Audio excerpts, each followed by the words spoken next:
Hi, it's Dr. Isom, and I'm here with the first of a short series of lectures about the inheritance of personality. In this first lecture, I will be talking about evolutionary personality psychology and how it has been used to explain how your unique personality characteristics may actually be the result of the behavioral strategies of your ancestors. Charles Darwin's evolutionary theory is foundational to our understanding of the development and the survival of all animal species, including humans. Before we can apply the theories of evolution to personality characteristics, though, we need to have an understanding of the basics of evolutionary theory. So Darwin's theory of evolution helps explain the functional significance of adaptation, such as wings, fins, gills, and opposable thumbs, in terms of when animals developed those adaptations, they provided an advantage. And that advantage helped the organism increase its chances for survival and for reproduction. So Darwin thought evolution worked like this. If an animal develops an adaptive trait that provides an advantage to that animal in terms of allowing it to survive and have the opportunity to reproduce, then those adaptive traits would occur with a higher frequency in the organism's offspring and later generations. Here's a couple of examples. Giraffes evolved to have longer necks because the longer necked giraffes were more likely to survive and reproduce than the ones with shorter necks in times of food scarcity, because the longer necks allowed them to reach food sources in taller trees than other giraffes. Here's another example, and this is for humans. There's a genetic mutation that happened about 10,000 years ago. And that genetic mutation made it possible for humans to digest cow's milk as an adult. Prior to that, humans were unable to drink cow's milk because they were unable to produce the enzyme lactase after they left infancy. Lactase breaks down the milk sugar lactose. And if you don't have the enzyme, then drinking milk is not very fun because it's undigestible. However, the genetic mutation that allowed the production of lactase for adults created a whole new food source for those who had access to cow's milk. And this was especially beneficial for those who were trying to survive in times of famine. Like other animals, humans have developed adaptations to environmental conditions in order to survive. So, like other animals, every human being is the latest in a long, unbroken chain of winners. We are products of many years of this kind of evolutionary development. Evolution is defined as the change in heritable characteristics of biological populations over successive generations. So what does that mean? Changes in heritable characteristics happen when members of that animal species develop traits or characteristics that give them an advantage in surviving and in reproducing. These are known as adaptive characteristics. Because these adaptive characteristics increase the chances for reproduction, we can say that they are selected, and then they are passed on to their offspring, which means that the genetic or the inheritability of those adaptive characteristics are retained. And as a result, they will occur with a higher probability in the population in later generations. For example, when the first male peacock randomly developed a beautiful train of tail feathers, the female peacocks, actually they're called peahens, showed a strong preference to mating with him relative to male peacocks without this beautiful train. Now, over time, peahens continue to show a preference for mating with males with more and more beautiful trains until the train of the peacock has evolved to its current beauty. The peacock's beautiful train is an adaptive characteristic because it created a selective advantage. Peahens preferred to mate with males with more elaborate trains, and so there were more offspring with these genes, the genes that created those trains, and then a higher frequency of males in their offspring that also had the elaborate trains. So the genes that produced those trains were selected, and then they were retained in the peacock's population because they were passed on to the offspring, until the vast majority of peacocks inherited the genes for these beautiful trains. This kind of selection is called sexual selection, Sexual selection occurs when an adaptive characteristic leads to an advantage in that member of that species to be able to reproduce. Natural selection is a little bit different, and that occurs when a trait or characteristic provides a survival advantage that allows the animal to survive long enough to reproduce, such as the longer necks that giraffes had for the ones that were able to survive because it gave them access to food from those very tall trees during those times of food scarcity. Those were the ones that were able to reproduce because they survived long enough and because they had access to the food sources of the taller trees. They survived longer than the giraffes with the shorter necks.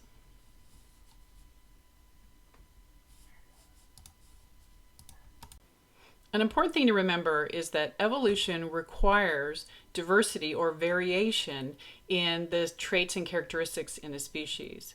Evolution cannot occur if everybody is the same, if all characteristics are the same. So diversity or variation in a species' traits and characteristics is required for it to work. Variations are created when members of a species reproduce. They combine their DNA to create new sequences or recombinations of DNA.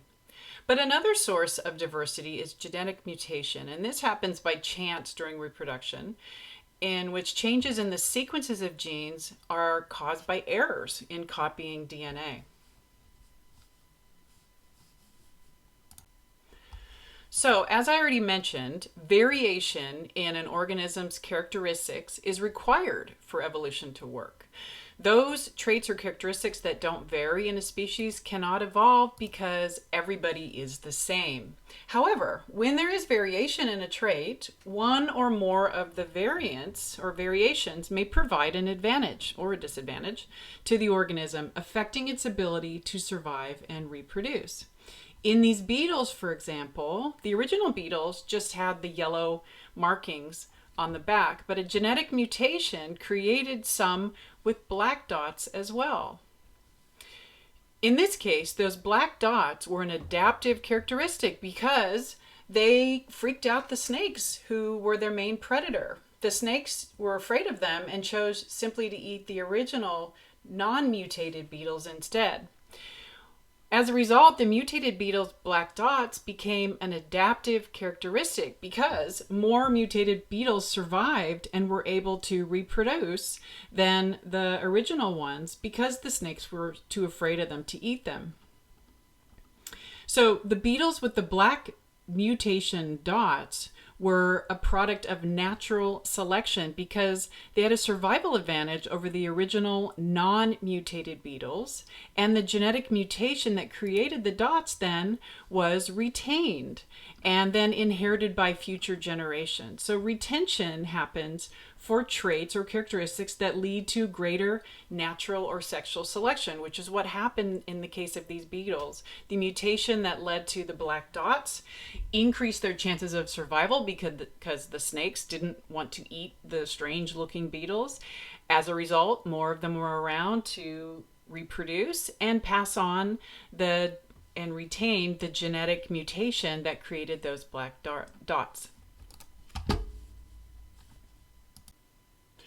When mutations create variations, these variations can be adaptive or they can be maladaptive depending on the species environment.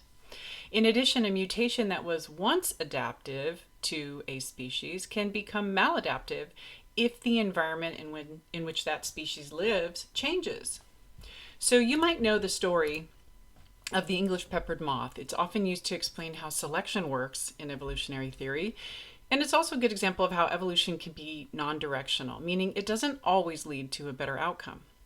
The English peppered moth reproduced as a darker version and a lighter version of the moth. And in pre-industrial England, the lighter moths were present in higher numbers because they had the ability to blend in when they landed on lighter surfaces like the bark of trees. The darker moths, on the other hand, would stand out against the contrast of the lighter colored tree bark to predators, such as birds, and they were easy prey for hungry birds. And as a result, the numbers of darker moths were much lower than those for the lighter moths because they were less likely to survive long enough to reproduce than the camouflaged lighter ones. However, during the Industrial Revolution, black coal smoke from the factories began to darken the tree bark, changing them to more of a coal black shade. And as a result, it was then the white moths that began to stand out and become easy prey for the birds. The darker colored moths were then able to be camouflaged, and as a result, they had much more success in surviving long enough to propagate, and the proportion of darker to lighter moths completely reversed. So these peppered moths illustrate that a trait that is adaptive in one situation or environment may actually be maladaptive or harmful in another. And also, when environments change over time, often the trait that was once adaptive can become maladaptive. The peppered moths also explains how evolution is non-directional, and it will proceed according to evolutionary principles despite the consequences to the organism. The Irish elk is an example of how sexual selection can sometimes be non-adaptive. The Irish elk, or also called the giant deer or Irish deer, is one of the largest deer that ever lived and is now extinct. When it was alive, its antlers spanned up to 3.5 meters, that's 11 feet across, the largest known of any deer. Why were they so large? Because the currently favored view is that sexual selection is the reason why, or the driving force behind the large antlers. In other words, the females preferred to mate with males with larger antlers. And so the sexual selection of females produced antlers eventually that became larger and larger, eventually causing the species extinction because those antlers were so large or so wide across, they made it unable for the deer to actually go out and gather food. And the elk would get caught in tree branches and starve to death. So eventually this kind of sexual selection led to the extinction of the male Irish elk, all because of the evolutionary mechanism of sexual selection. So how does all of this relate to personality? Well, Darwin believed that humans are just another animal whose behavior is influenced by evolutionary principles. And basically, there's nothing uniquely special about the human brain. Using Darwin's framework, evolutionary psychologists think of human behavior as a function of the evolutionary interaction between inherited or innate behavioral predispositions and the environment. And ever since the evolutionary thinking was introduced into psychology, everything that we study seems to be examined in the context of whether it evolved to convey an advantage to human survival or to human reproduction. Evolutionary psychology is now placing human cognition, motivation, emotion, and behavior into this broad natural context. So not every aspect of thought or behavior exists because it specifically evolved to convey a survival or a reproductive advantage, but it is possible. So using this framework, all aspects of human behavior are now being scrutinized according to how each behavior may have evolved and how it may have provided an adaptation that promoted survival and or reproduction, including personality traits, which could be described as personality characteristics. So, for example, our ancestors who had a greater inherited tendency or behavioral strategy to experience a fight or flight response that enabled them to run faster or fight with more intensity when they were faced with a dangerous predator on the savanna plain, they were more likely to survive to tell that tale and then pass the genes that created that fight or flight sensitivity on compared to other people who didn't have that fight or flight sensitivity. So, unfortunately, today that ends up creating more anxiety because there is an evolutionary mismatch between our tendency to experience fight or flight and the stressful environment that we're in. But the reason why we have that tendency to be sensitive to perceived danger or threat is because those people, our ancestors who had that sensitivity, were more likely to survive and to reproduce. So we can thank them for that.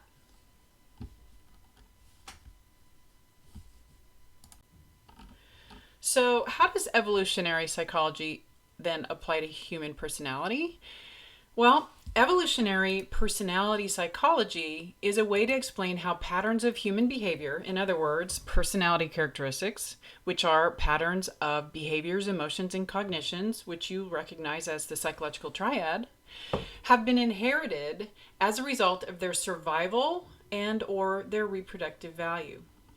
So personality characteristics that led to greater survival and reproduction are selected evolutionarily and are more likely to appear in later generations. Funder writes that our personalities have been selected over the millennia to favor behaviors that promote our survival. So, personality characteristics may be the remnants of thousands of years of evolution by natural and sexual selection. Funder argues that patterns of human behavior that are part of human nature may have originated in the way they promoted survival and reproduction during the early history of the species. Going over the little infographic, we have individuals in a population, and those individuals are different. They have different traits. If those different traits lead to increased chances of survival and or reproduction, then those traits are more likely to be retained and they will be passed on to later generations, which will inherit the advantageous traits, leading to a higher probability of those traits in the population. So in other words, our behavioral patterns and strategies developed because our grandparents, great-grandparents, etc. struggled through many things, including natural disasters, floods, earthquakes, famine, man-made disasters such as wars, and they survived. Now, many people didn't survive, but your ancestors did, and maybe it was due to those behavioral strategies or those personality characteristics that they have. Those strategies and characteristics allowed them to overcome these hardships and to reproduce. Your grandparents were successful in surviving to adulthood. They found mates, they had children who then also survived to have another generation of children. So you probably have some of these same behavioral strategies or personality characteristics because they have survived long enough to pass down through your DNA.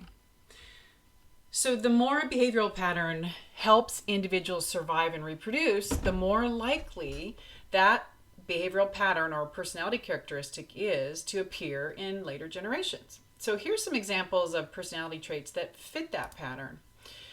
Research by Berg et al. In 2014 showed that individuals with higher extroversion but lower conscientiousness and openness tend to have more children. And similarly, people who have higher levels of agreeableness tend to have more grandchildren. So these personality characteristics are associated with higher levels of passing on or higher likelihood of passing on your genes. And if you were to take these results and project them into the future, would suggest that individuals will probably be higher in extroversion and agreeableness, maybe thousands of years into the future, as a result of this. A researcher by the name of Mark Leary also has applied evolutionary principles to personality. And he created this idea called sociometer theory, in which he sees self-esteem as an evolved measure of how well we're being accepted by a group. So sociometer theory explains, or it's an example of how individual differences in sensitivity to how others feel about us, what other people think, may have provided a survival advantage. So Leary hypothesized that feelings of self-esteem evolved to monitor the degree to which a person is feeling accepted by others, feeling accepted by their group. Why would this be important? Well, historically, humans would not have survived on the African savanna if they were not living among the protection of social groups for safety and for shared resources like food and shelter. And being excluded from one's group on the African savanna could actually result in death if you weren't able to have those needed resources. So Leary hypothesized that feelings of self-esteem then were the result of a person's sense of their value and their acceptance by the group. Lower self-esteem meant a perception of less acceptance and value to the group, and lowered self-esteem then would motivate a person to do things so that other people would think better of them, and that would prevent them from being excluded from the group. And so, as a result, their self-esteem would go up. So, according to Leary, self-esteem motivates us to do things that will cause others to think better of us so that we can think better of ourselves. And the people who did not develop this motive, who really didn't care what people thought, were less likely to survive and reproduce. And what that means is that we're all descendants of people who care deeply about what other people thought of them, because historically our lives may have literally depended on it. Aggression and altruism are two other personality characteristics that have been discussed in the context of their evolutionary significance. For example, Lorenz came up with the idea that aggression is a trait that actually is beneficial or was beneficial in the past because a predisposition to be aggressive may have been helpful in being able to protect your property, your territory, your family. Being aggressive also contributes or could contribute to having higher dominance or social group status. Unfortunately, the dark side of aggression is that that same tendency can also lead to fighting, murder, and, industrial scale murder called war. Altruism is the opposite kind of that, and Hamilton wrote about altruism as another evolved behavioral tendency. Actually, he wrote about it before Lorenz, but it's a tendency to help and protect other people. And what it can do is, if you are altruistic and you do nice things for other people to protect and to help them, in particular your close relatives, then it is a way to pass on some of your own genes through them. Even if you don't have children, altruism and altruistic behaviors to your relatives may increase the likelihood that they would reproduce or survive long enough to reproduce, and then your genes would get passed on to the next generation through them. So there are many other behaviors that have been examined in the context of evolution, but the concept of fast and slow life history strategies is another. It's another example of a set of behavioral strategies that may have evolved to increase the survival and reproduction of animals, including humans. These two strategies represent opposite ends of a continuum because they describe the behaviors and strategies that animals have adapted to survive and increase the survival and reproduction in different environments. So we have the fast strategy, and that's where you have animals that have a greater number of offspring. They tend to reproduce relatively low. They're relatively fertile, and they live in dangerous environments. And so that reproductive strategy, the fast life history strategy, has been one behavioral strategy that has led to greater success in being able to continue their species. On the other hand, there's the slow life history strategy, and the slower life history strategy, in this case, the animal does not reproduce until relatively later in life, has fewer offspring, and then invests more time and resources in the fewer offspring that they have. This is a set of behavioral strategies that tends to be more successful in safer environments. So in the fast life history strategy, you'd have more offspring in a more dangerous environment. In the slow life history strategy, you have fewer offspring in a less dangerous environment. But in both cases, you see that the behavioral strategies are designed to increase the chances of survival and reproduction of the species. Now, this has been studied in the context of humans by Sherman et al. And Manson. And their humans have been described in terms of their slow or life history strategy. Now, from an evolutionary perspective, neither approach is better. Each is adapted to a different set of environmental circumstances, and these are the behavioral strategies that are more beneficial in being able to allow an organism to be able to survive and reproduce. Early in the history of the human species, probably a faster life history strategy may have worked better because it was a more dangerous, unpredictable time. Resources were often difficult to come across. Whereas in more recent history, the slow life history strategy approach seems to be more effective. But there are humans that engage in each history strategy still. So according to Sherman, slow life history strategy individuals tend to be more considerate, more hardworking, and reliable, but also they tend to be socially awkward, insecure, and over-controlling. On the other hand, Manson talks about fast life history strategy individuals and how they are often unpredictable, hostile, impulsive, but also talkative, socially skilled, dominant, and they can be charming. So even though many of our behavioral strategies or personality characteristics may be the product of many, many years of evolution, that doesn't necessarily mean that they are useful or helpful to us all the time. One thing that we can say about evolution that I mentioned before is that there's a non-directionality about it. So evolution will favor characteristics that lead to greater chances of survival or reproduction. But that doesn't mean that the characteristics that led to greater chances of survival or reproduction in ancient history are the same that they would be now. Just like the peppered moths, when the environment changed, the adaptive characteristics also changed.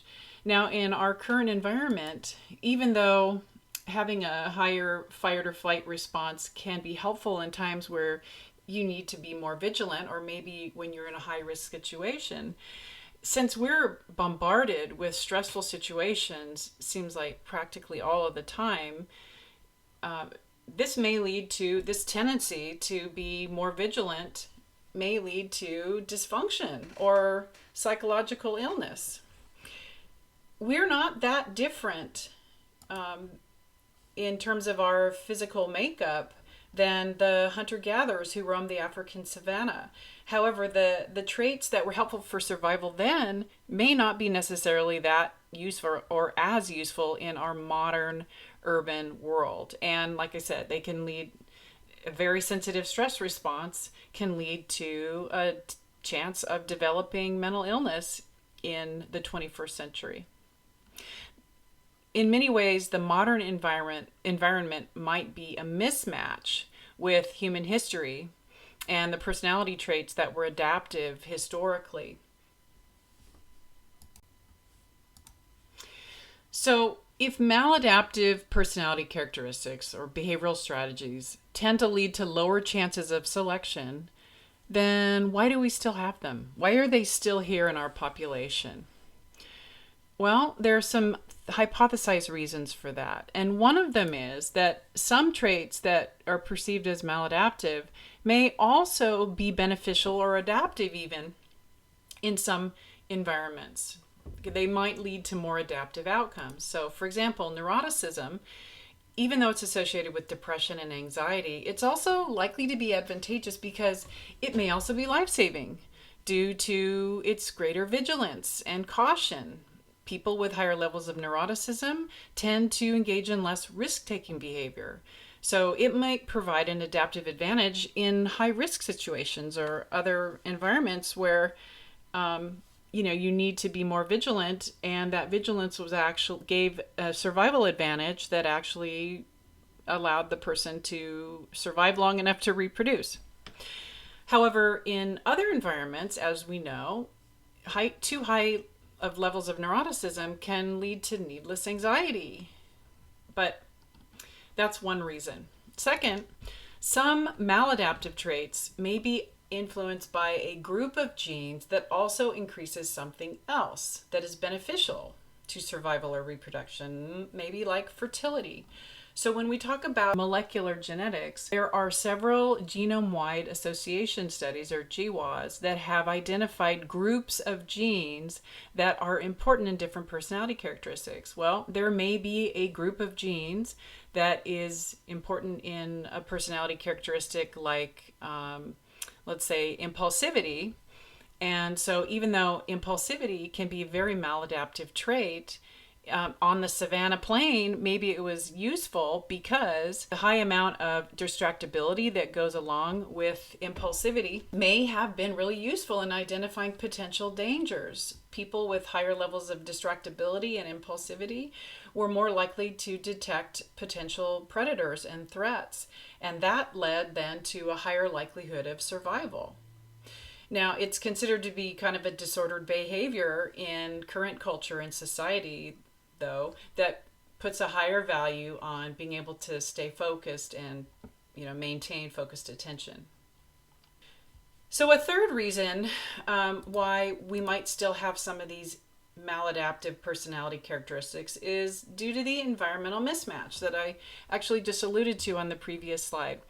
Some traits that are maladaptive in our current environment, like a higher likelihood to experience a stress response, may have actually been adaptive, very adaptive in the ancestral environment, because they may have led to a higher likelihood of surviving or reproducing. And unfortunately, we have not evolved as humans as fast as our environment has evolved. And so we're left with some of these traits that seem to be maladaptive in our current environment when they were probably very adaptive in the environment on the savanna plain.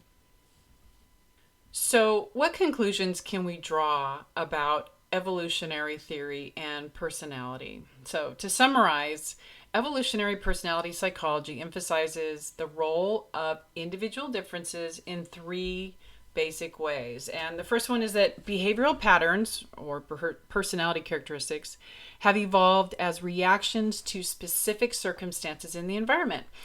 And they will only come online if those circumstances arise. So as Funder mentioned, you only get calluses on hands if they encounter a lot of friction. So a child who grows up in an environment without reliable caregivers may respond by adopting something like the fast life history strategy lifestyle of early sexual maturity and promiscuity, even though they could have also, if they would have grown up in a stable and responsible household, they may have been more likely to develop a slow life history strategy and delay reproduction until later in life. So their personality characteristics were a reaction or an interaction between their predisposition and the environment that they're in. Second, that people evolved to have several behavioral strategies, but use the one that makes the most sense given their other characteristics. So people choose the personality characteristics that work best for them. So, for example, we all have tendencies to be aggressive or agreeable. Some of us have more or less of those. And if you are a male and very large, big, strong, muscular, then aggression would probably work really well for you without much effort.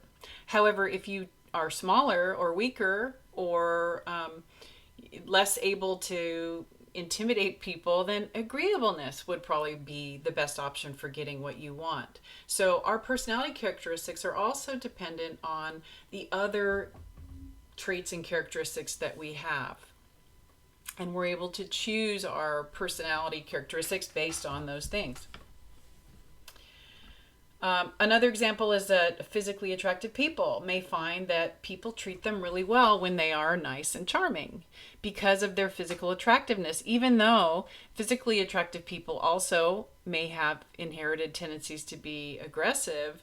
They don't need to because of the other characteristics that they have. Physically attractive people, because of the halo effect, tend to be treated very well by other people. Last, some evolved traits may be frequency dependent. And this is particularly true for maladaptive personality traits. And the example that Funder discusses is psychopathy. So,